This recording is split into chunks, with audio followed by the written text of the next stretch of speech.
ஒண்ணு இல்லைங்க, பேங்க் இங்க இருந்து ரொம்ப தூரமா இருக்கு. தினமும் பஸ்ல போயிட்டு வர்றது சிரமமா இருக்குன்னு அம்மனி போன் பண்ணுச்சு. ஸ்கூட்டர் இருந்தா வசதியா இருக்குன்னு சொல்லுச்சுங்களா, அதனாலதான் புதுசா ஒரு ஸ்கூட்டர் வாங்கி வந்திருக்கேன். பஜாஜ் கம்பெனி சுப்பீரியர் குவாலிட்டின்னு சொன்னாங்க. கம்பெனி பிடிச்சிருந்தா பாருங்க, நான் வேற கம்பெனி மாத்திக்கலாம்.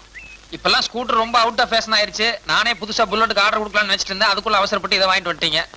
என்னது சைடுல பொட்டி மாதிரி? தாராள வேகரம் கெடுத்தனமா பேசுறது. நாளைக்கு குழந்தையோ குட்டியோ பிறந்ததுன்னா அது எங்க உட்கார வைக்கிறது வேணுமில்ல.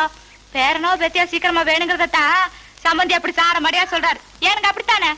அப்படி இல்லைங்க மாப்பிள்ள, எப்போ அந்த பொட்டி இருக்கணும் அவசியம் இல்லைங்க. அம்மனி எங்க கோயில் குளத்துக்கு அழைச்சிட்டு போய் பொட்டி இருட்டுங்க, மத்த நேரத்துல கட்டலாம். இத பாருங்க, அந்த 2 போல்ட்டை கட்டினா பொட்டி தனியா வந்துருங்க. அடா அதை கரெக்டாட்டே என்னங்க, இவ்வளவு காசு போட்டு வாங்கியிருக்கிறோம், நம்ம பாப்பா உட்காராம இவரு மட்டும் தனியா போறதா?